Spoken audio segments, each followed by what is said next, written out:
প্রিয় জয়দেব, আজকে রাতটা ভারী অদ্ভুত। ঘুম আসার প্রশ্নই নেই, তাও অনেকক্ষণ চুপ করে শুয়ে থাকার চেষ্টা করছিলাম। বুঝতে পারছিলাম পাশের ঘরে তোমার মা বাবাও জেগে আছেন। বাবা পায়চারি করছিলেন, মা বারবার উঠে জল খাচ্ছিলেন। যতক্ষণ ওনাদের নড়াচড়ার আওয়াজ পাচ্ছিলাম, আমি প্রাণপণে চুপ করে শুয়ে থাকার চেষ্টা করছিলাম।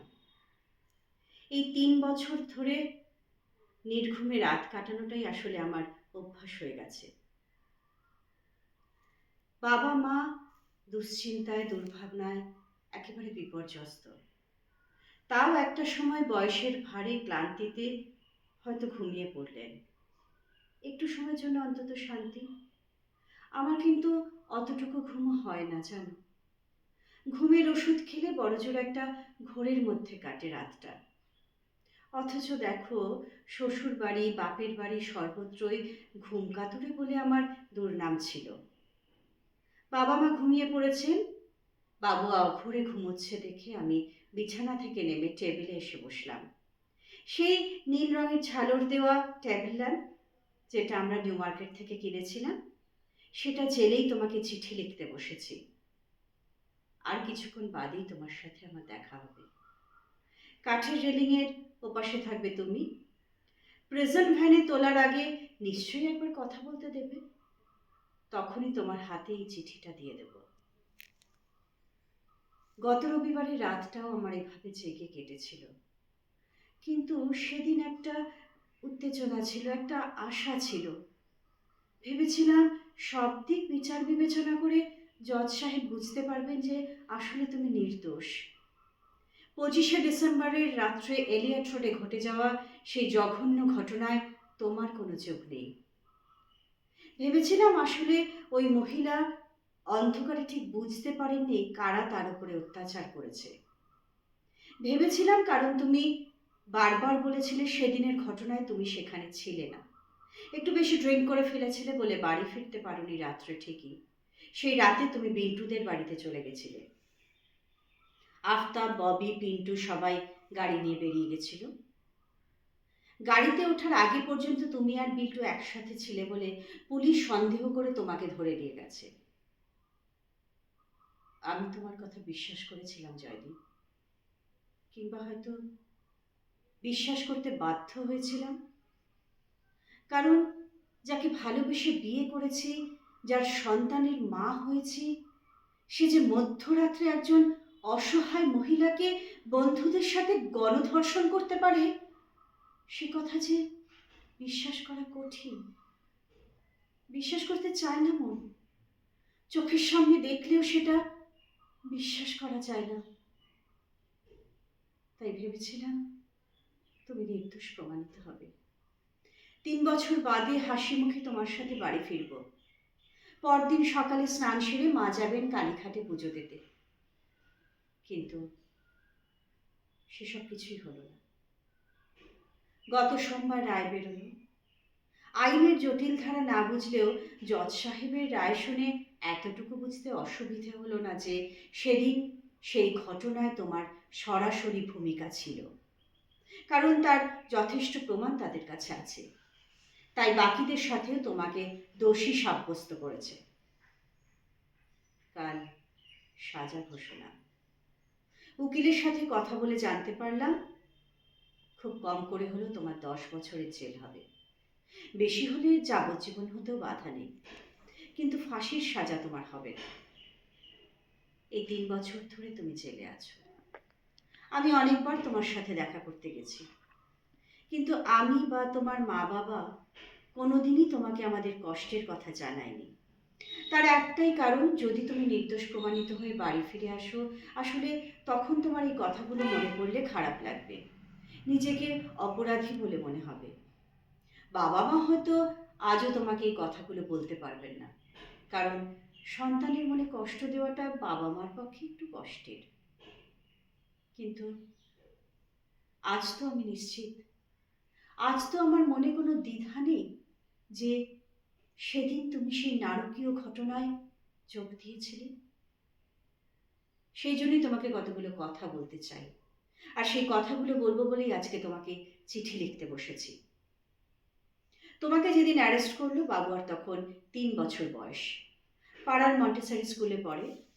সে বছরই ওকে বড় স্কুলে ভর্তি করানোর কথা। আমাদের দুজনেরই ইচ্ছা ছিল বাবুয়াকে সেন্ট অগাস্টিনে ভর্তি করার। হোলি মাদারে ভর্তি করেছি শুনে তুমি আমাকে বলেছিলে, সেন্ট অগাস্টিনে ভর্তি করলে না কেন ছেলেকে? আমি বলেছিলাম, এখন টাকা পয়সার অনেক টানাটানি, উকিলের পেছনে অনেক খরচ হচ্ছে, তুমি বাড়ি ফিরে এসো, তারপর না হয় দুজনে মিলে ছেলের স্কুল চেঞ্জ করে দেব। সেদিন তোমাকে আমি মিথ্যে কথা বলেছিলাম জয়দীপ। বাবুয়াকে সেন্ট অগাস্টিন নেয়নি।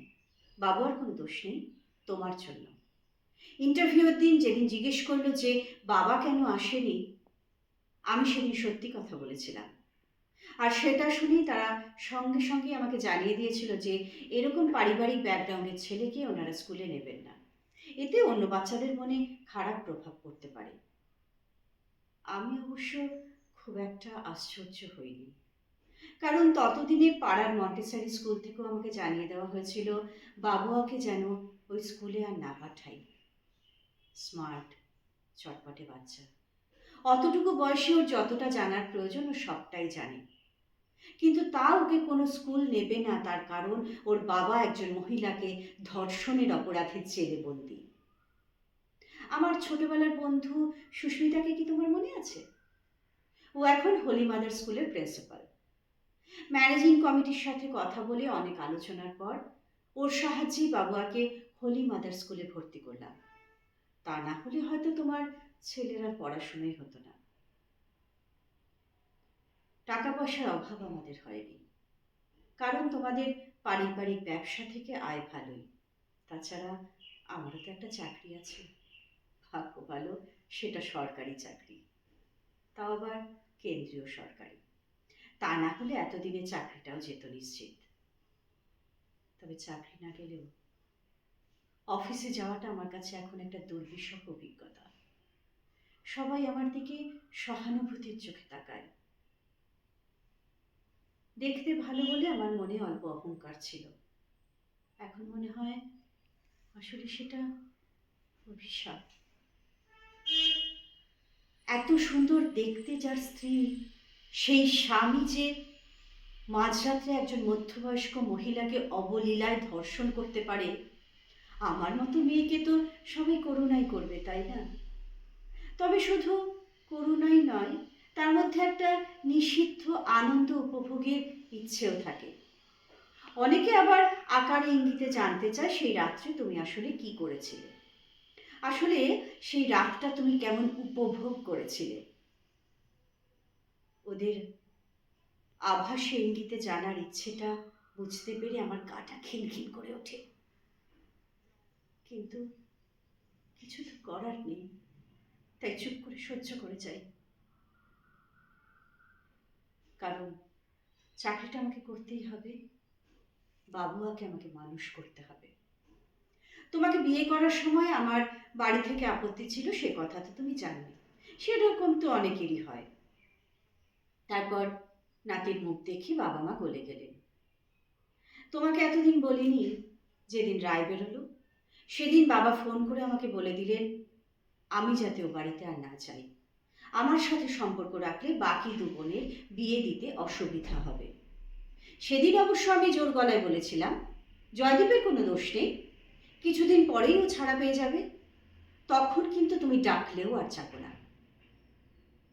বাবা নিশ্চয়ই নিজের অভিজ্ঞতা দিয়ে বুঝেছিলেন যে আমার ভাবনাটা কতটা অলীক, তাই তিনি বলেছিলেন ভগবান করুন তুমি যা ভাবছো তাই যেন সত্যি হয়। সেদিনের পর থেকে আমি আর একদিনও শ্যামবাজারের বাড়িতে যাইনি। গত সোমবার রায় বেরোনোর পরে মা লুকিয়ে একবার ফোন করে শুধুই কাঁদছিল, আমিও কিছু বলতে পারিনি, নিঃশব্দে কেঁদে গেছি। যদি আমি জানি আমি আর কোনোদিন ওই শ্যামবাজারের বাড়িতে যেতে পারবো না। অবশ্য শুধু আমার মা বাবাকেই বা দোষ দিচ্ছি কেন? তোমার আত্মীয় স্বজনরাও তো আমাদের সাথে যোগাযোগ করা বন্ধ করে দিয়েছে। প্রথম প্রথম একটা কৌতূহলের বন্যা বয়ে গেছিল। টিনা মাসিরা তো আমেরিকা থেকে ফোন করে খোঁজ নিচ্ছিলেন তুমি আসলে কি করেছিলে। অনেকেই বাড়িতে এসেছিল খোঁজ নিতে। মা ঘর থেকেই বেরোতে চাইতেন না, বাবা বাড়ি ছেড়ে বেরিয়ে যেতেন। ওদের সব প্রশ্ন, সব কৌতূহল আমাকেই মাথা পেতে সহ্য করতে হতো। এক এক সময় মনে হতো পাগল হয়ে যাব, মনে হতো সবাইকে গলা ধাক্কা দিয়ে বাড়ি থেকে বের করে দিই। কিন্তু গত সোমবার রায় বেরোনোর পর থেকে আর আমাদের ফোন বাজেনি। পাড়ার চায়না কাকিমা বা শ্যামল জেঠুরা তো রাস্তায় দেখা হলেও আর কেউ আমাদের সাথে কথা বলেন না। বাড়িটা ভাগ্যিস নিজেদের, না হলে এতদিনে পাড়া ছাড়া হতে হতো। কাজের লোকেরা অবশ্য আসছে। তবে যেদিন রায় বেরোলো সেদিন আমাদের বাসন মাজার মাসি আমাকে বলেছিল তুমি বলেই অমন স্বামীর ঘরে পড়ে আছো, আমি হলে কবে মুখে নুড়ো জেলে দিয়ে বেরিয়ে যেতাম। বাবু এই সবই দেখছে। ও এখন মাত্র 6। সবটা হয়তো বোঝে না, কিন্তু কিছুটা বোঝে নিশ্চিত। চুপচাপ হয়ে গেছে। পাড়ার বাচ্চারা আর কেউ ওর সাথে খেলে না জানো। বাবু আবার বাইরে খেলতে যাওয়ার বায়না ধরে না মোটেও। জয়দীপ, বাবু আর এই বোঝাটা আমি আর বাড়াতে চাই না। অফিসে দরখাস্ত করেছিলাম, বদলি মঞ্জুর হয়েছে। আগামী মাসের 1 তারিখে জয়েনিং। বাবুকে নিয়ে চলে যাব। কোথায় যাব ইচ্ছে করেই তোমাকে বললাম না। যাবার আগেই তোমার মা বাবাকে জানিয়ে যাব। জানি ওনারা একা হয়ে যাবেন, কিন্তু আমার সন্তানের মুখের দিকে তাকিয়ে এই নিষ্ঠুর সিদ্ধান্ত আমাকে নিতেই হলো। আসলে বিকাশ উকিল তো বলে দিয়েছেন ফাঁসির সাজা তোমার হবে না। এটাই তোমার বাবা মার কাছে এখন একমাত্র সান্ত্বনা। মানুষ মরে গেলে তাকে সহজেই ভুলে যাওয়া যায়, তুমি বেঁচে থাকবে। আর তোমার বেঁচে থাকার মাসুল হবে আমার আর বাবু আর প্রতি মুহূর্তে মৃত্যু যন্ত্রণা। এ আমি হতে দেব না, এ আমি কিছুতেই হতে দিতে পারি না। তাই সিদ্ধান্ত নিলাম। তবে একটা কথা তোমাকে মনে হয় বলে রাখা দরকার।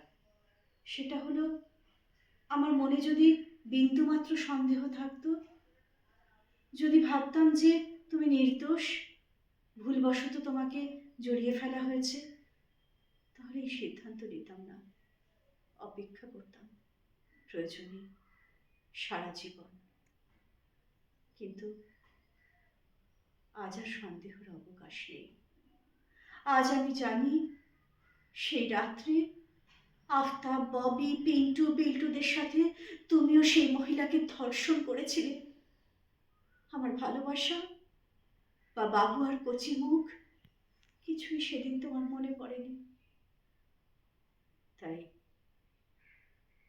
আমারও অপেক্ষা করার প্রয়োজন ফুরিয়েছে। জেলের ভেতরে তো আর ভালো থাকা যায় না, তাই ভালো থাকতে বললাম না।